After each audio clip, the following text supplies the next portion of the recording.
قربانی بھی ایسی کہ جس کی مثال پوری کائنات میں بھی نہیں ملے گی۔ سبحان اللہ، کمال کی قربانی۔ اس قربانی کا پس منظر کیا تھا، آئیے جانتے ہیں۔ جناب ابراہیم علیہ السلام نے ذوالحج کی 8ویں رات خواب دیکھا، جس میں کوئی کہنے والا یہ کہہ رہا ہے، بے شک اللہ پاک تمہیں اپنے بیٹے کو ذبح کرنے کا حکم دیتا ہے۔ 9ویں رات پھر وہی خواب دیکھا، 10ویں رات پھر وہی خواب دیکھنے کے بعد جناب ابراہیم علیہ السلام نے صبح اس خواب پر عمل کرنے یعنی جناب اسماعیل علیہ السلام کی قربانی کا پکا ارادہ فرما لیا۔ جب حضرت سیدنا ابراہیم علیہ السلام نے یہ سارا ماجرا اپنے کم عمر بیٹے جناب اسماعیل علیہ السلام کو بھی بتا دیا کہ اللہ پاک کا فرمان ہے کہ میں تمہیں ذبح کروں، اب تم بتاؤ تمہاری کیا رائے ہے۔ حضرت اسماعیل علیہ السلام خود بھی اللہ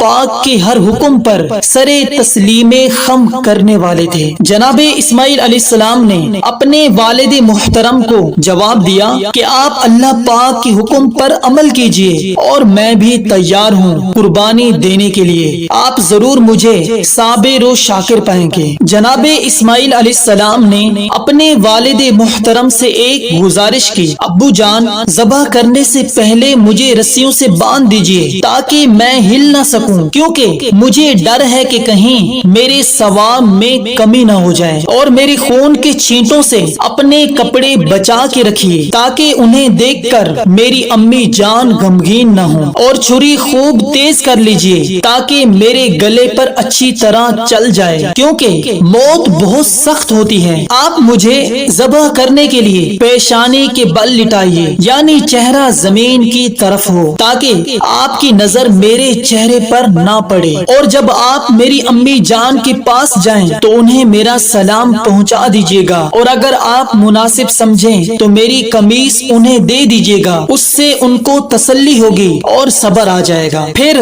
جس طرح حضرت اسماعیل علیہ السلام نے کہا تھا ان کو اسی طرح باندھ دیا، اپنی چھری تیز کی، حضرت اسماعیل علیہ السلام کو پیشانی کے بل لٹا دیا، ان کے چہرے سے نظر ہٹا لی اور ان کے گلے پر چھری چلا دی، لیکن چھری نے اپنا کام نہ کیا، یعنی گلا نہ کٹا۔ آپ نے پھر چھری چلائی، لیکن رب کریم کو کچھ اور منظور تھا۔ اللہ پاک نے جناب ابراہیم علیہ السلام اور آپ کے پیارے شہزادے جناب اسماعیل کی قربانی قبول فرما لی تھی، اور جناب جبرائیل امین علیہ السلام جنت سے ایک مینڈھا یعنی دمبا لا چکے تھے، تو بطور فدیہ اس دمبے کو ذبح کیا گیا۔ سبحان اللہ۔